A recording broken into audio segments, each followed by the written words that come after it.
여러분 안녕하세요. 알고의 윤쌤입니다.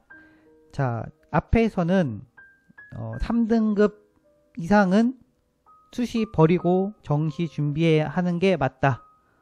그럴 수밖에 없다라고 얘기를 했는데, 그러면 학교의 현실은 어떻게 되고 사교육장은 어떻게 돌아가는지, 또 교육은 지금 도대체 어떻게 돌아가고 있는지 얘기를 한번 드릴게요. 알겠죠? 놀랄 수도 있으니까 잘 들어주시길 바랍니다. 자, 수시제도가 자리 잡은 지 보통 한 거의 20년? 년이 흘러가죠. 이런 식으로. 수시가 정말 20년 전부터 시작을 했으니까 2000년 초반부터 시작을 한 것으로 제가 기억을 합니다. 제가 대학을 막 갈 때쯤에 수시 1차, 2차 이런 게 있었으니까요. 자, 그러면서 어떤 현상이 발생했냐면, 공교육에서, 다시 말하면 고등학교에서 점점 수능을 가르치지 않기 시작해요.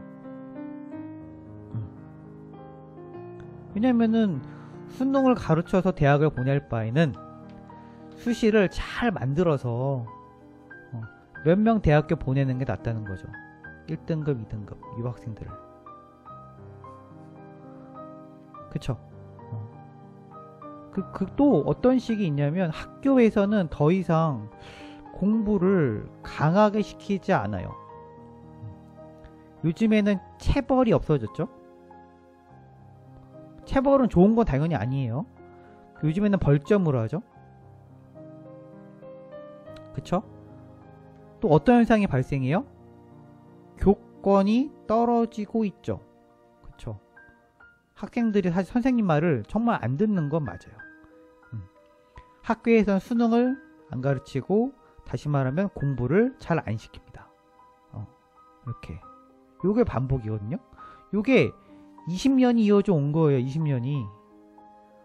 그러다 보니까 어떤 현상이 발생했냐면, 어떤 내신이라는 건 학교마다 다르잖아요. 그쵸? 고등학교를 평준화하자, 학교의 어떤 등급과 난이도를 없애보자라고 했지만, 이게 됩니까? 안 됐죠. 평준화 결국은. 그쵸? 차사고 그대로 있고, 과학고 있고, 일반고에서도 서열이 나뉘죠.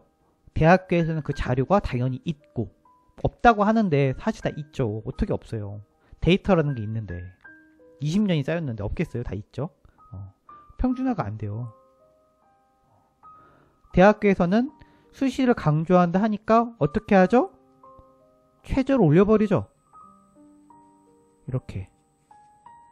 그러면 수시로 많이 뽑는 것 같지만 어떤 현상이 발생하죠? 최저를 올려버리니까 수시로 점점 떨어지는 거예요. 수시는 붙었는데 수능이 안 되니까. 그래서 대학교는 수능 인원을 그만큼 올려버리는 효과가 있죠. 그쵸? 그러면 교육부의 방침은 따르지만 또 대학교는 좋은 아이들을 그만큼 얻을 수 있는 방향이 생긴 거죠. 이렇게 계속 갈등 속에 있었어요. 그러니까 학생들은 어떤 현상이 발생해요? 그럼 나는 내신과 수능을 다 공부해야 되네요? 이런 게 발생하는 거죠. 이렇게. 그쵸? 맞나요? 이렇게 해야 스카이 간단 말이에요. 요즘 스카이가 아니죠 또. 그쵸? 성대 올라오죠. 그쵸? 요즘 한양 공대가 성대 공대보다 사실 못한 게 사실이기는 하잖아요. 현실적으로 요즘 성대가 많이 떴죠. 어쨌든 간에 그런 우리나라의 아이비리그에 가려면, 아이비리그 좋다. 아이비리그에 가려면 이걸 다 잡아야 돼요. 맞죠? 내신도 항상 1, 2등급을 유지하면서 수능도 상위권으로 치고 올라가야 돼요. 그런데 이게 고등학교에서 공부해서 이게 커버가 될까요? 현실적으로? 이거 안 된다니까. 이렇게 어떻게 고등학교 공부만 잘해서 내신 1, 2등급을 유지하면서 수능을 유지하겠어요? 수능은 교육부에서 내는 게 아니고 카이스트라는 한국교육과정평가원에서 내는데, 이게 현실이에요, 이게. 그러니까 결론은 뭐냐면 아이들만 죽어나는 거예요. 정리해볼까요? 잠깐. 이 이후의 이야기를 하기 위해서 수시를 1, 2등급으로 맞고 카이스트에서 내는 그 어려운 수능을 잘 준비해야 우리나라 아이비리그에 들어가요. 그런데 교육부에서 수시를 강조하다 보니까 공교육이 무너지고 있어요. 학교에서 수능 준비를 잘 안 시켜요. 못 시키죠, 사실. 그리고 평준화를 강조하다 보니까 더 눈치를 보죠. 그러니까 어떻게 돼요? 교권은 떨어지고 체벌은 없고 벌점으로 통제를 하면서 공부를 안 시키고. 맞나요? 그러니까 애들 입장에서는 오히려 부담이 더 되면서 내신을 잡아야 되고 수능도 잡아야 돼요. 그런데 이게 고등학교 공부에서만은 안 된다. 이미 조기 교육을 해서 올라와야 된다라는 결과로 떨어지는 거예요. 됐나요? 요즘에 고등학교 가보면 되게 안타까운 게 뭐냐면 성적에 중간층이 없어요. 자, 1등급 4%, 2등급 7%. 무조건 이 안에 들어야 돼요. 총 11% 이내에 들어야 돼요. 그래야 내가 좋은 대학을 간단 말이에요. 맞죠?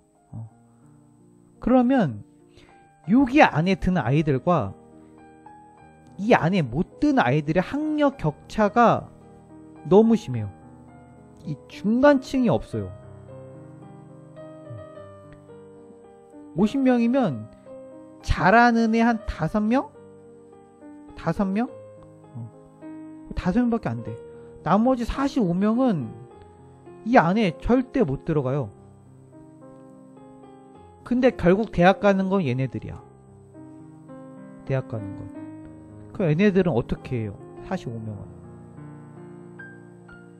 5명을 위한 교육이 아니고 45명을 위한 뭔가가 있어야 되잖아요. 근데 이거를 공교육에서 채우지 못해요. 이게 너무 안타까워요. 그러면 이 5명은 어떻게 만들어지냐는 거죠. 그쵸? 이 5명. 이거 어떻게 만들어질까요? 자, 일단은 중학교 때 또 초등학교 때까지를 쳐준다면 초등학교 1학년부터 중학교 3학년까지 총 9년 동안 영어를 고3 수준으로 마스터해놔요. 너무 놀란 게 제가 한창 영어를 많이 가르칠 때 중3 아이들의 탭스 점수가 제 점수보다 높았어요. 깜짝 놀랐어요. 다시 말하면 제 토익 점수가 중3보다 낮다는 거죠. 너무 놀랐어요. 저보다 영어 단어를 더 많이 알더라고요. 중3이. 왜요? 걔는 초등학교 1학년부터 중3 9년 동안 영어를 팠으니까요. 그래서 고등학교에 올라가면 영어를 하지 않습니다. 그리고 중학교 3년 동안 고등학교 배울 내용의 한 70%를 끝내놔요. 미적 끝내놉니다. 고등 미적은 이미 중학교 때 다 끝내놓죠. 그쵸? 그리고 또 책도 많이 읽고요. 또 논술도 잘해요. 이런 식으로.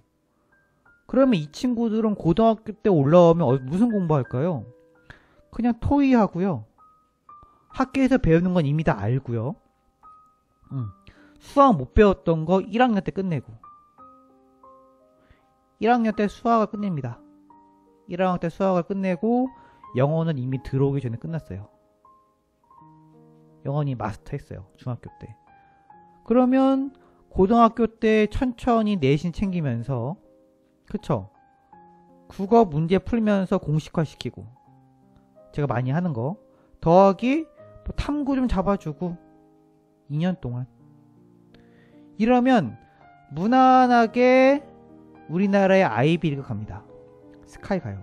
이 정도면 무난하게 누구나 다. 그래서 요즘 이런 말 있죠.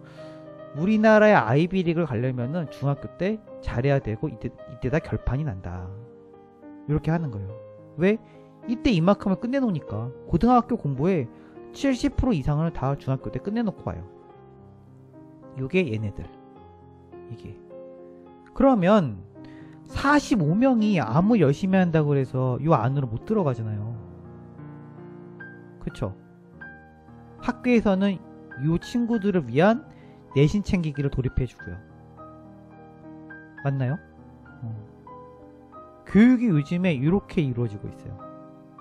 이렇게 학교 선생님들이 이중 애들 끌어올려서 수능 가르치고 3등급 이상은 답 없으니까 나를 따르라 이러면서 수능 공부하자 잡아놓고 공부시키고 이러면 좋겠는데 안 이런다니까요. 이걸 알아야 돼요.